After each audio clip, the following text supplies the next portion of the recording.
Hey TikTokers, how you doing? How you been? It's me, Author Daniels, back again with Loud and Clear, Part 8.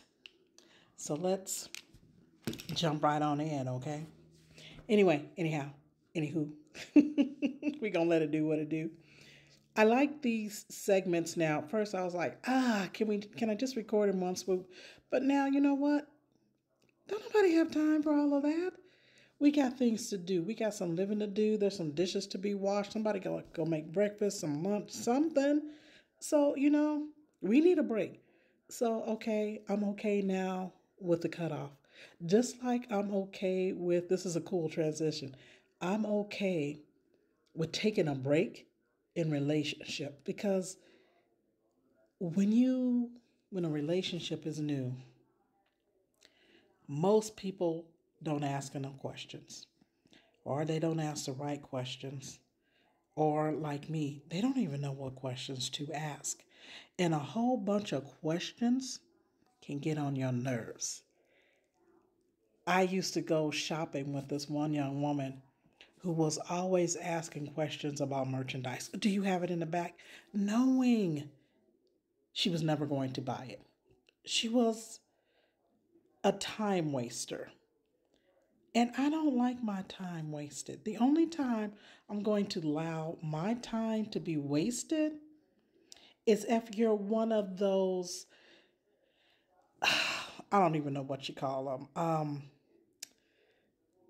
posers, fakers, fake profiles, especially the ones out of Africa. They create these profiles lying about who they are, and then they usually use some white man's picture and they create a fake profile, and then they start telling you, love bombing you right away. I love you. I want to be with you and all of this.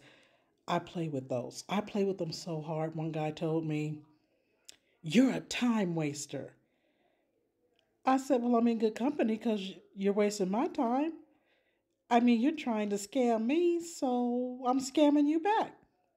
You wasted my time and had me run into the store thinking you were going to send me some money, and you never sent the money. You never intended to send the money. No. Truth told, I never intended to send any money. But again, you were trying to scam me. You don't really love me. You don't even know me. You're just trying to get my money. So, sorry. So we need to take breaks in relationship and finding out who we really are. And with this guy, he liked to throw whatever you said back up at him. Well, you did this and you said you loved me and you said that. Of course I said I loved you. You said you loved me too. But again, like in a book I wrote that asked the question on the cover, what manner of love is this? Do you really love me? Because we're having all kinds of problems. And I'm getting to know you and you're getting to know me, and you're kind of a jerk and I'm kind of an asshole. And there's some things that you don't like, but there were a lot of things that we did have in common. I like to go to different restaurants and try new foods and stuff. And he liked to accompany me on those excursions. I always had to pay, of course. So for him, it was no big deal. He stand to gain. And I actually did enjoy his company until one time we went out and my daughter accompanied us. And I had never seen him do this bold move. But when the receipt came, he took my credit card, he took the receipt and signed my name. And she had a fit. She's like, oh, is that what this is? Is that what you're doing? And it's not that that was what we're doing, but we had been together by then 4 years. So by then I was like, I don't care. I did care that he still didn't have a job. I did care about that. I'm like, you need to start working. But that was why I knew that he was never going to be my end game as much as I wanted to love him. And another reason why I really wanted to love him and I disciplined myself more is because I'm like, he's probably just down on his luck and he's still God's child. And you need to love God's child just like you want one of God's children to love you. You need to show your love for someone else. So I was hanging in there. Again, we didn't spend a whole lot of time together. We talked on the phone a lot, not too often because I was working 6 days a week. There was a time when I was working 7 days a week, but I had to bite my tongue because that was short lived. And I was working 12-hour shifts 6 days a week. So I didn't have a whole lot of time. So I didn't see him that much. But when I did see him, he did have that takeover spirit. He would come into the house, change the channel. He always wanted to watch sports. He couldn't fix anything. One time I asked him, I got a bidet for the bathroom, and I asked him if he could install that. And so he did. He went in there and he kept coming out of the bathroom asking me questions. Where does this go? What does that go? I said it didn't come with any instructions. I was helping him though. But by the time he finished, that toilet leaked so bad, I had to take it apart and reconnect it myself. And then when he saw me the next time, he was like, well, I am handy. I hooked up your bidet. And I'm like, I didn't have the heart to tell him, no, you really didn't. So I know a lot of people are wondering, why was she with this man? What is lacking in her that she stayed put? COVID, and I didn't want to get out there. I didn't want to screen anybody else. I was content. I'm okay. I'm working. I don't have time for a relationship. And for me, I don't think it's right to engage with a person if you don't have time for them. But I was already engaging with him, and he knew I didn't have time. So I was okay.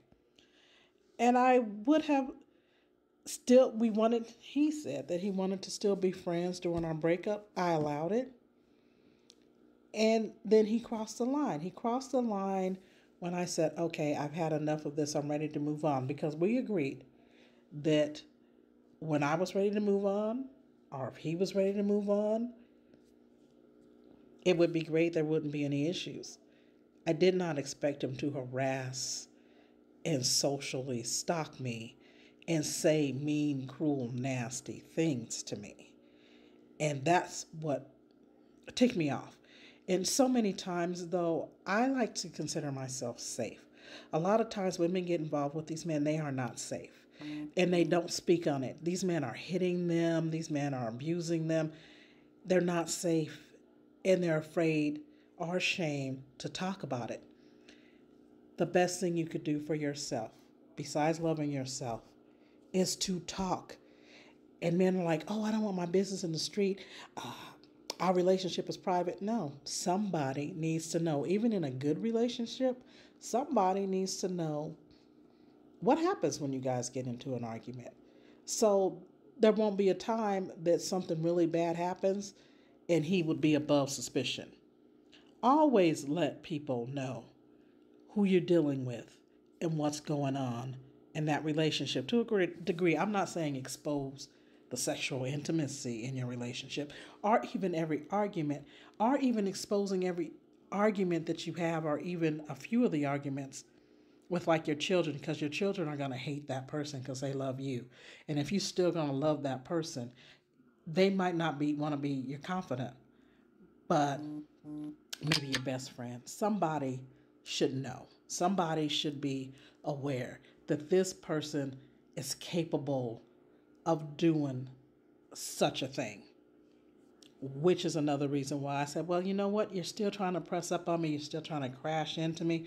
Let me go ahead and do this loud and clear series, since I've tried to be loud and clear with you that I've moved on and we're done, and you're not picking up the message. So let me go ahead and do a series so people could get an understanding of how it could look and how you might be being nice, and then somebody would say, well, now she's doing videos, that's kind of mean. No, that's wise. That's protecting self.